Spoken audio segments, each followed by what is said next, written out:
복지는 아는 만큼, 삶은 누리는 만큼 복지하세요. TV입니다. 오늘은 많은 분들이 궁금해하시는 이야기로 함께 하겠습니다. 바로 2025년 10월부터 시작된 기초생활수급 전수조사, 그 변화와 대응법에 대한 모든 것입니다. 이제 복지제도는 예전처럼 신청서 몇 장으로 끝나는 시대가 아닙니다. 정부는 200여 개의 공공기관, 그리고 140여 개의 금융기관 데이터를 실시간으로 연동하기 시작했습니다. 국민건강보험공단, 국민연금공단, 근로복지공단은 물론이고 모든 은행, 증권사, 보험사, 카드사 정보까지 한눈에 파악됩니다. 그리고 여기에 인공지능 AI와 빅데이터 기술이 더해졌습니다. 전기 사용량, 카드 결제 내역, 휴대전화 위치 정보까지 생활 패턴을 종합적으로 분석해서 실제 거주지와 생활 형태를 파악합니다. 이제는 주소지만 맞으면 되는 시대가 아니라 실제로 그곳에 살고 있는가, 누구와 함께 생활하고 있는가까지 분석되는 시대입니다. 이런 복잡하고 변경된 사항을 자세하게 설명해 드리겠습니다. 시작하기에 앞서 구독과 좋아요, 알림 설정 부탁드리며 지금 바로 시작하겠습니다. 정부가 이렇게 나선 이유는 단 하나입니다. 부정수급을 막고 진짜 필요한 사람에게 복지를 집중하겠다는 겁니다. 하지만 문제는 이 과정에서 선의의 피해자, 즉 정직하게 살아온 분들이 억울하게 탈락하는 경우가 생긴다는 겁니다. 여러분이 몰라서 신고하지 않은 적금 통장 하나, 몇 년 전에 가입한 보험 하나, 이런 작은 것들이 이유가 되어 수급 자격이 박탈될 수도 있습니다. 그래서 오늘 제가 그 구체적인 내용과 실제 사례를 통해 어떻게 해야 억울하지 않게 여러분의 권리를 지킬 수 있는지 하나하나 알려드리겠습니다. 전수조사는 크게 4가지 영역으로 나뉩니다. 첫째, 소득입니다. 근로소득, 사업소득, 재산소득, 이전소득, 어떤 형태의 소득이든 모두 조사 대상입니다. 자녀가 정기적으로 보내주는 용돈, 매달 고정적으로 들어오는 지원금도 이전소득으로 잡힙니다. 둘째, 금융재산입니다. 예금, 적금, 주식, 채권, 보험, 펀드까지 모두 포함됩니다. 깜빡하고 신고하지 않은 통장 하나, 자동갱신된 보험 하나도 다 드러나게 됩니다. 셋째, 일반 재산입니다.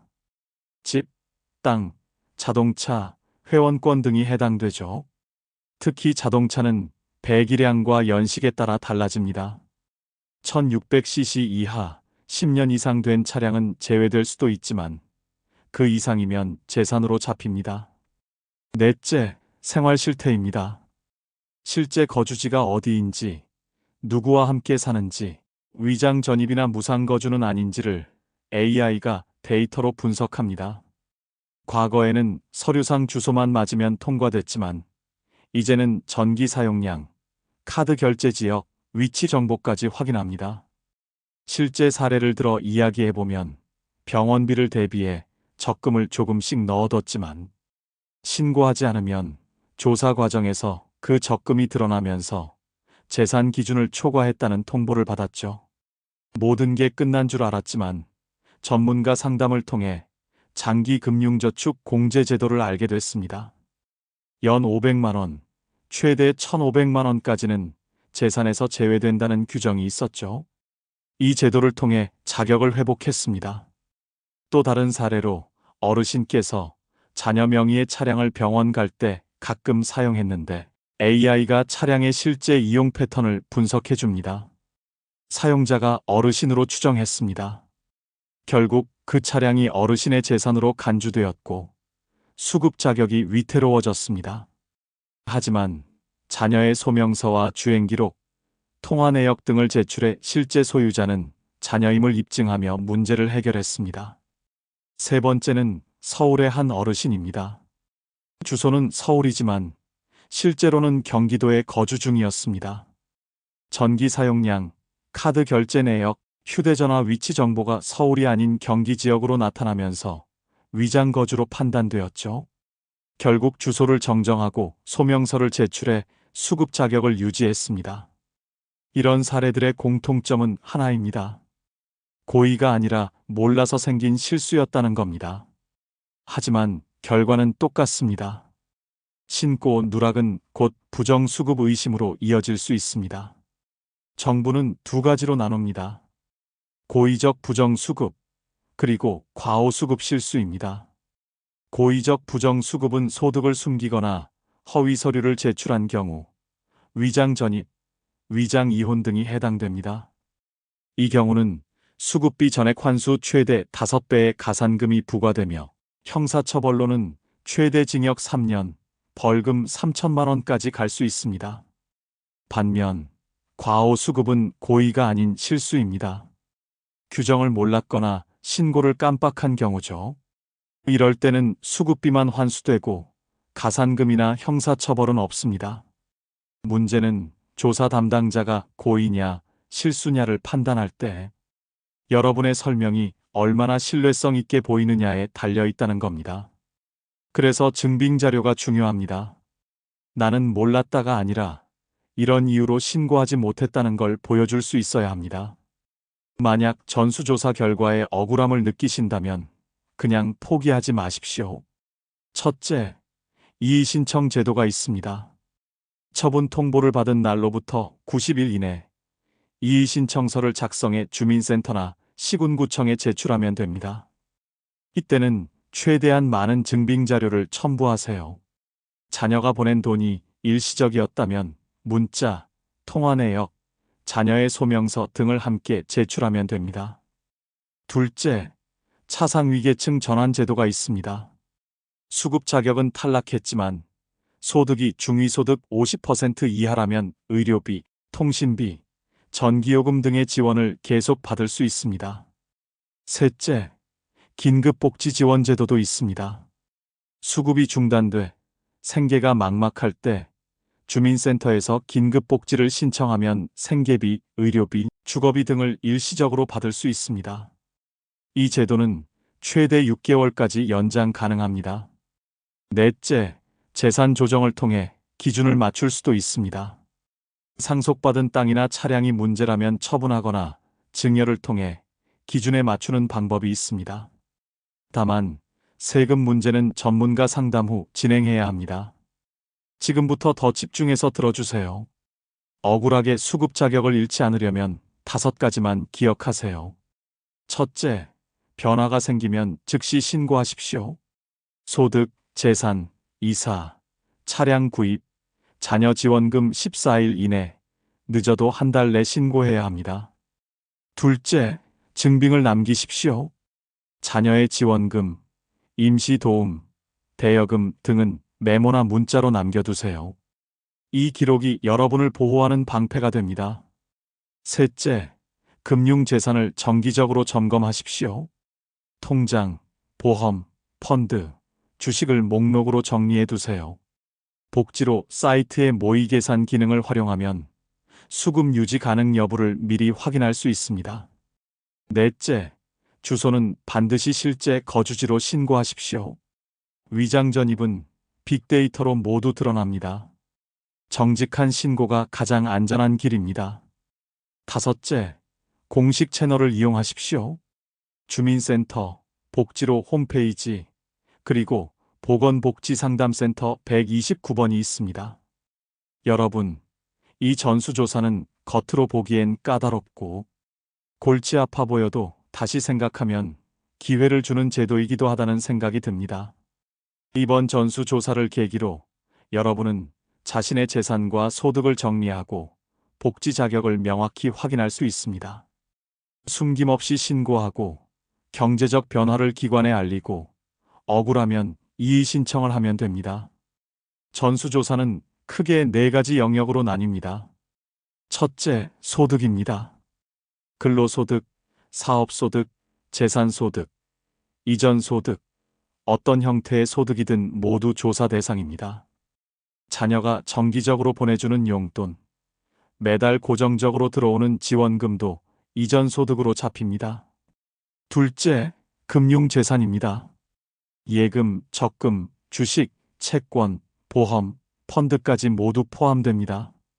깜빡하고 신고하지 않은 통장 하나, 자동 갱신된 보험 하나도 다 드러나게 됩니다. 셋째, 일반 재산입니다. 집, 땅, 자동차, 회원권 등이 해당되죠. 특히 자동차는 배기량과 연식에 따라 달라집니다. 1600cc 이하, 10년 이상 된 차량은 제외될 수도 있지만 그 이상이면 재산으로 잡힙니다. 넷째, 생활 실태입니다. 실제 거주지가 어디인지, 누구와 함께 사는지, 위장 전입이나 무상 거주는 아닌지를 AI가 데이터로 분석합니다. 과거에는 서류상 주소만 맞으면 통과됐지만 이제는 전기 사용량, 카드 결제 지역, 위치 정보까지 확인합니다. 실제 사례를 들어 이야기해보면 병원비를 대비해 적금을 조금씩 넣어뒀지만 신고하지 않으면 조사 과정에서 그 적금이 드러나면서 재산 기준을 초과했다는 통보를 받았죠. 모든 게 끝난 줄 알았지만 전문가 상담을 통해 장기 금융저축 공제 제도를 알게 됐습니다. 연 500만 원, 최대 1,500만 원까지는 재산에서 제외된다는 규정이 있었죠. 이 제도를 통해 자격을 회복했습니다. 또 다른 사례로 어르신께서 자녀 명의의 차량을 병원 갈 때 가끔 사용했는데 AI가 차량의 실제 이용 패턴을 분석해 줍니다. 사용자가 어르신으로 추정했습니다.